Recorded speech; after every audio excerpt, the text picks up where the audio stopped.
Good morning, sheep fans. Cammy's the name, sheep's the game. We're all helmeted up and being responsible sheep farmers here today. Quad bike users, I should say, not sheep farmers. Some of the hardy ones still do it on foot. What's on today? Well, we've got sheep to gather in. We're going to be getting some ewes and lambs in, and we're going to dose the ewes, a final fluke dose. We're going to dag the ewes' tails, and we're also going to make sure and put a little bit of Crovect over their back because it won't be long till fly season starts. Let's get them in first, and then we'll speak to you without the quad bike noise.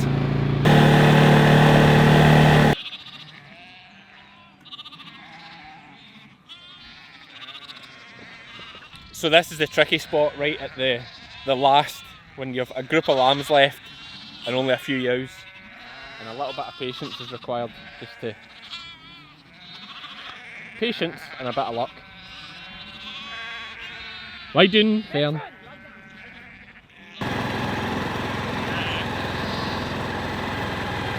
Safety first, safety first. Oh, but it's nice to be unsafe sometimes. Well, we're not being unsafe. We're not being unsafe. Oh, quite nice when you see like that lamb there. I lambed her next to the fence up there. She was the only single lamb in here at this place, and I remember lambing her. It's quite nice to see what an absolute stonker he is now.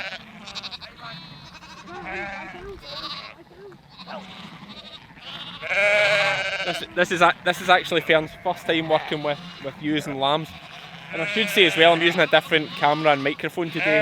I'm trying out the Canon M50 with a Rode wireless Pro mic, I think it's called, a Pro Plus.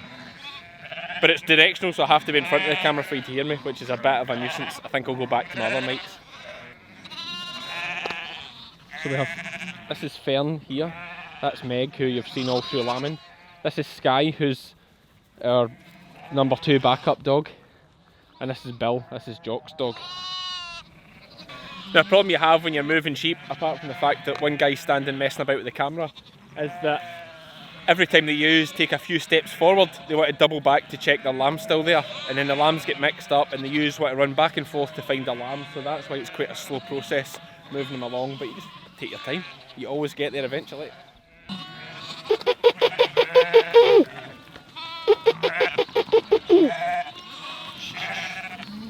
Beast.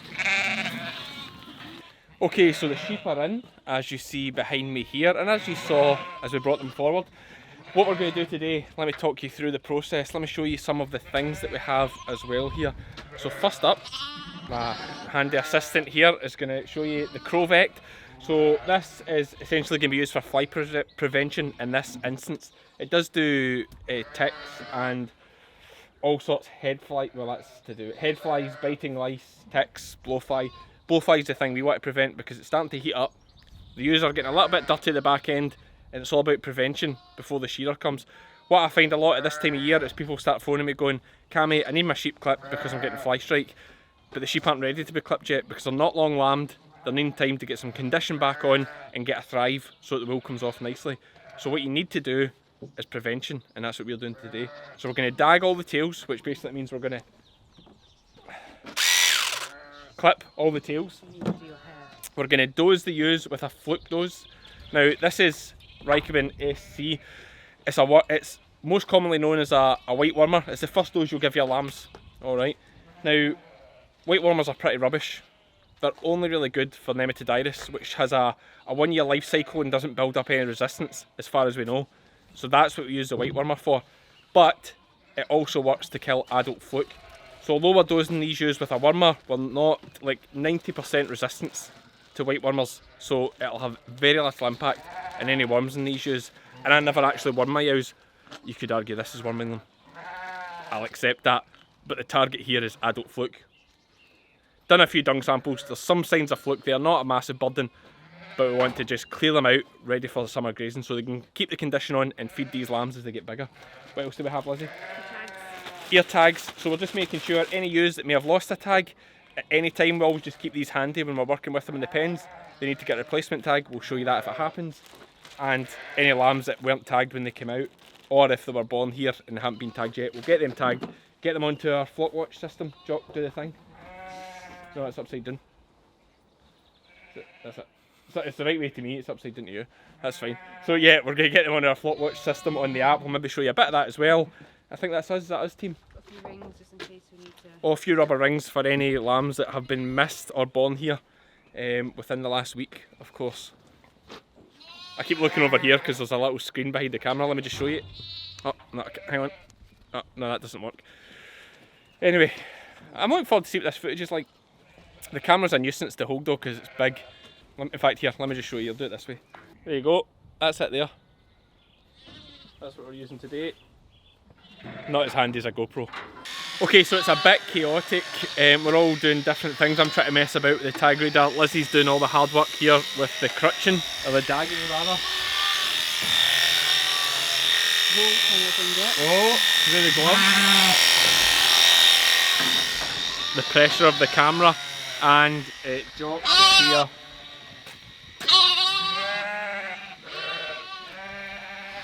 Catching any lambs that have missed a ring and making sure they've all got tags. And yeah, so as you can probably tell, I'm doing the least hard work. Seems to be a common theme. There's just so many things to do. So they're being crow-vecked, they've been dozed, they've been dagged out, lambs have been tagged, anything that's missed is wrong, and everything's got to go in this flock watch system so that it's slow just now, but then once they're on the system it'll be like bang bang bang. It's just a process getting them on that we're trying to get through. So I've got you on the tripod now so you can see some of what we're doing.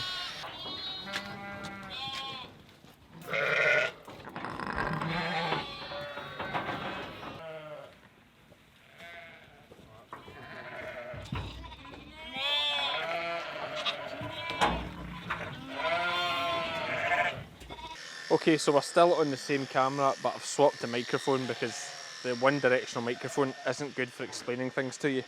So here is our first example of a sheep that needs a replacement tag. You notice she's only got one breeding tag in her ear there, so what we're going to do is cut that one out and put two new ones in. Let's do that. Can you see me now? Okay, so what we did there, snip snip, cut the tag out, Meg, get out that formalin, and flock number, individual number for that sheep. I'm going to write that down. Now, for these replacement tags, I'm still just keeping a note in my phone, so we'll write down this number, 540. Good. And then when she'll be scanned, it'll just be scanned on this reader. It'll not pick up it's a replacement tag, but it'll pick up that it's a tag, which is what we need. So if we just come this way again. Get these pliers, and there's still a hole there from the last tag, back through the same hole, but this one I imagine's been torn out. Yep, that's the problem with the tagging and stuff, you get ears torn and things like that, but the law's the law. Oh, there you go, put that in the front this time, double tagged, all good. Now I'm going to scan her, update everything else, and we'll do some more lambs for you.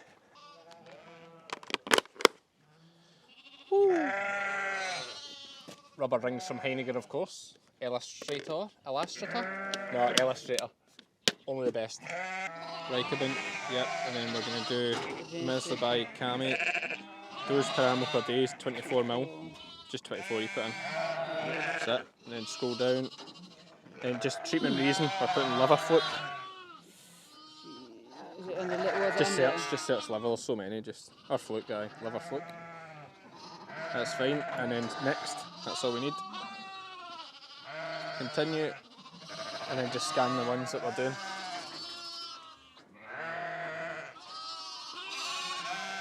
So we're just getting Lizzie into the way of using this machine here because she's probably going to do most of the sheep work this summer, her and little Jock, while I'm away shearing. Done. Get out, that's it. And save. That's them done. Now we'll add the lambs. Okay. How many lambs is there, Jock? That wasn't even a good guess.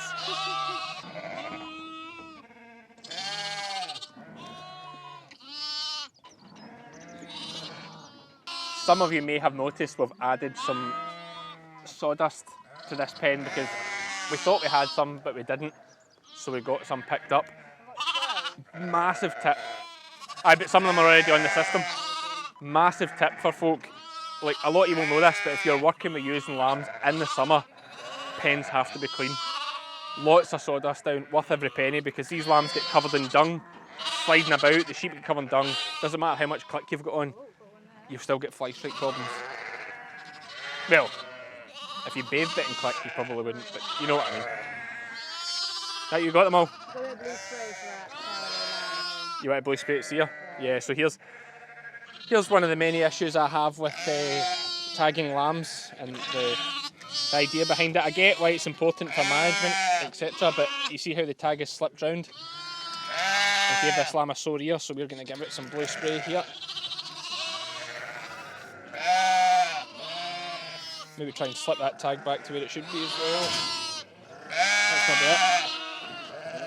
Nearly. Like that.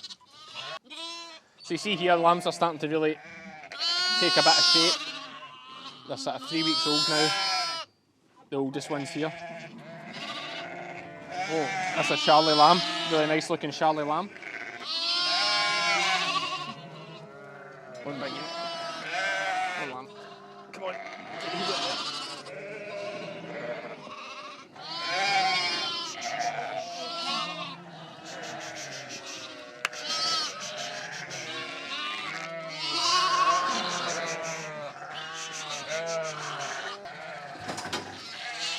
So, a lot of noise here. There's a lot of noise. That's what happens when you're working with ewes and lambs. It's pretty constant all summer. But we're dosing, as I said before, white drench. We get a big double dose because it's for fluke. So they're getting 24ml. And I really have to labour the point, this isn't for worms because there's a 90% resistance. I believe that's UK wide to white wormers. So there's a very high chance that the worms in these sheep are resistant to white wormer anyway. So it's not about worms, it's about fluke. And giving the ewes a clear out, ready for summer. They're also going on to a fresh pasture today. I'll use this same dose for the lambs for nematodirus. But the lambs don't need a dose yet. That'll come and we'll talk more about that later. And by the same token, the lambs aren't getting any fly strike prevention yet either, because they'll be in a week or two for that dose and then they'll get fly strike prevention. And we'll use click on the lambs. The reason we use Crovect on the ewes instead of click at this time of year is because the wool will be coming off them in about 6 weeks. So we just want something to bridge that gap until they're shorn, and then they'll get click extra after that, which should cover them right into October.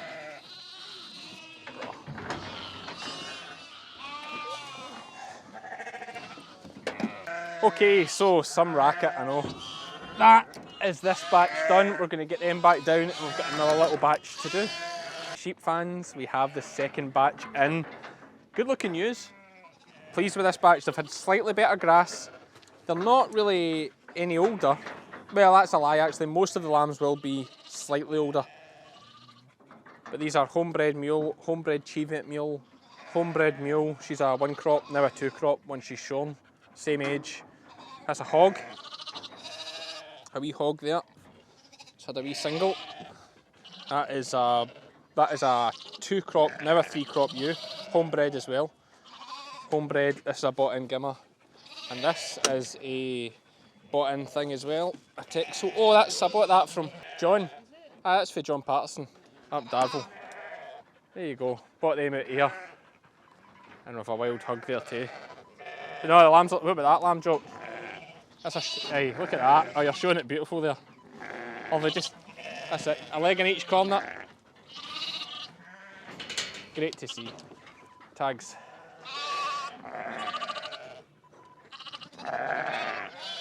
God knows how Lizzie's going to know if she's got them all. Oh.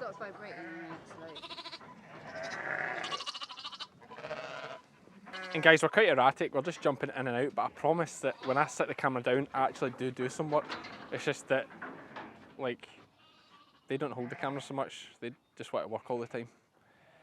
Hard day. And just like that, sheep fans, that second lot is finished as well. I appreciate maybe not as much footage of stuff as you want to see, or maybe too much. But I'm trying out this camera, as you saw. Do I like it? No, probably not. It's too expensive and it was £800 all in with the lens and stuff. So my idea was this was going to be good for the Highland show, which it will be, but it's probably too delicate for jobs like this where we're rough and ready. We'll stick to the GoPro. Anyway, we're back on the vlogging. I have got a notion. I thought I'd tout this to you guys because you're always good to tell me what you think in the comments. I have got a notion of this year, during shearing season, if we do more sort of, not quite daily vlogs, but more sort of behind the scenes, you know, banter and travelling to farms and maybe speak to the farmer when we get there and see what their story is, rather than here's some sheep, here's me shear them. It's very hard and it's quite heavy in the editing when I do it that way because I have to put some music in, we do some drone shots. I'm not saying we won't do drone shots, but we do all these things to make it cinematic, and it really gets so hard to edit at a time of year when we have no spare time. Shearing season's just absolute carnage. And at lambing, you can survive with, you know, 4 hours sleep a night, but shearing season you can't. You fade very fast if you don't look after yourself because it's so physical. So that's kind of my thoughts. If we did wee light-hearted lambing style vlogs that are easy for me to edit at nights, we could get more content out and you'd get to see a bit more maybe behind the scenes. Let me know what you think of that. We're going to put these sheep back to the field. That's it for this one, no idea. Pretty erratic, but I'm just trying out this new camera and making a vlog. Thanks for watching. We'll see you for the next one.